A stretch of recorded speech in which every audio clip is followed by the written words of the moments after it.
ሰላም ውድ የመነጽር ቤተሰቦች፣ ዛሬ ዓለም አቀፋዊ የአካውንቲንግ ወይም የሂሳብ አያያዝ ቋንቋ ፊደላት ስለሆኑት ዴቢት ኤንድ ክሬዲት የምነግራችሁ ይሆናል። ሁለቱም ቃላት ራሱን የቻለ ትርጓሜ አልተሰጣቸውም። ለሂሳብ ምዝገባ ይመች ዘንድ ግን በስምምነት የተፈቀዱ ቃላቶች ናቸው። በሂሳብ አያያዝ ወይም በአካውንቲንግ ዓለም ውስጥ ዴቢት እና ክሬዲት እንደየሂሳብ ቋንቋ ፊደላት ናቸው። ማንኛውም የፋይናንስ እንቅስቃሴ በእነዚህ ሁለት ነገሮች ይመዘገባል። ይህ ስርዓት ደግሞ ዳብል ኢንትሪ ቡክኪፒንግ በመባል ይታወቃል። ትርጉማቸውን በቀላሉ ለመረዳት የሚከተሉትን ነጥቦች መመልከት አስፈላጊ ነው። በቀላል አገላለጽ በሂሳብ መዝገብ ወይም ቲ አካውንት ላይ ዴቢት ሁልጊዜ በግራ በኩል ወይም ሌፍት ሳይድ የሚመዘገብ ሲሆን ክሬዲት ደግሞ ሁልጊዜ በቀኝ በኩል ወይም ራይት ሳይድ ላይ ይገኛል። የዴቢት እና ክሬዲት ህግጋት ወይም ዘ ጎልደን ሩልስ ዴቢት እና ክሬዲት እንደ ሂሳብ መደቡ ወይም አካውንት ካታጎሪ ባህሪ ይለያያሉ። ዋናዎቹን 5 የሂሳብ መደቦች መነሻ በማድረግ እንመለከታለን። እነዚህ 5ቱ ዋና ዋና የሂሳብ መደቦች እነማን ናቸው የሚሉትን በዝርዝር እንመልከት። አንደኛው አሴት ወይም ንብረት የምንለው ሲሆን፣ ሁለተኛው ኤክስፐንስ ወይም ወጪ የሚባለው ነው። ሶስተኛው ሊያቢሊቲ ወይም ዕዳ ሲሆን፣ አራተኛው ኢኩዊቲ ወይም ካፒታል የምንለው ነው። አምስተኛ ላይ ያለው ሪቨኒው ወይም ገቢ የምንለው ይሆናል። አሴት የሚባለው ለምሳሌ ጥሬ ገንዘብ ሊሆን ይችላል።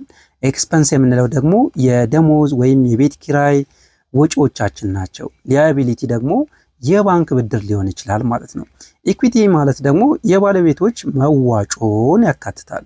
ሪቨኒው ደግሞ የተለያዩ ሽያጮችን በመሸጥ የምናገኘውን ገቢ ያጠቃልላል። እነዚህ 5ቱ የሂሳብ መደቦች ሲመዘገቡ በምን ሳይድ እንደሚመዘገቡ በዝርዝር እንመለከታለን። አሴት ወይም ንብረት የምንለው ሁልጊዜም ሲጨምር በዴቢት ሳይድ እንመዘግበዋለን፣ ሲቀንስ ደግሞ በክሬዲት ሳይድ የሚመዘገብ ይሆናል። ኤክስፐንስ የምንለው ወይም ወጪዎቻችን ሲበዙ ለምሳሌ የደሞዝ ክፍያ፣ የቤት ኪራይ ክፍያ፣ እነዚህ ሳላሪ ኤክስፐንስ እና ሬንት ኤክስፐንስ ሲበዛ ዴቢት ሳይድ ላይ የምንመዘግብ ሲሆን ሲቀንስ ደግሞ ክሬዲት ሳይድ ላይ ይመዘገባሉ።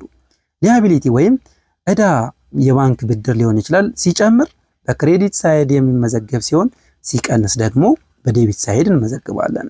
ኢኩዊቲ ወይም የባለቤቶች መዋጮ በሚጨምርበት ሰዓት በክሬዲት ሳይድ የምንመዘግብ ሲሆን ሲቀንስ ደግሞ በዴቢት ሳይድ ይመዘገባሉ። የመጨረሻው አምስተኛው ሪቨኒው ወይም ገቢያችን ሲጨምር በክሬዲት ሳይድ የሚመዘገብ ሲሆን ሲቀንስ ደግሞ በዴቢት ሳይድ ይመዘገባል። በአንድ የሂሳብ መዝገብ ውስጥ የዴቢት ድምር ሁልጊዜ ከክሬዲት ድምር ጋር እኩል መሆን አለበት። ዴቢት ኢኳልስ ቱ ክሬዲት መሆን አለበት። ይህ የአካውንቲንግ ህግ ነው። ለምሳሌ ይህን አሁን የተናገርነውን በምሳሌ ስንመለከት አንድ ድርጅት በ10 ሺህ ብር የቢሮ ጠረጴዛ አሴት በጥሬ ገንዘብ ወይም በካሽ ቢገዛ ፈርኒቸር ወይም ንብረት እየጨመረ ስለሆነ ዴቢት ሳይድ ላይ ይመዘገባል። ካሽ ወይም ንብረታችን ደግሞ እየቀነሰ ስለሆነ በክሬዲት ሳይድ ይመዘገባል። ሁለተኛ ምሳሌ ለሰራተኞች 5000 ብር ደሞዝ ብንከፍል ሳላሪ ኤክስፐንስ ወይም ወጪያችን ጨመረ፣ ስለዚህ ዴቢት ሳይድ ይመዘገባል። ሌላኛው ደግሞ ካሻችን ስለቀነሰ ካሽ ሲቀንስ ሁልጊዜ በክሬዲት ሳይድ ይመዘገባል ማለት ነው።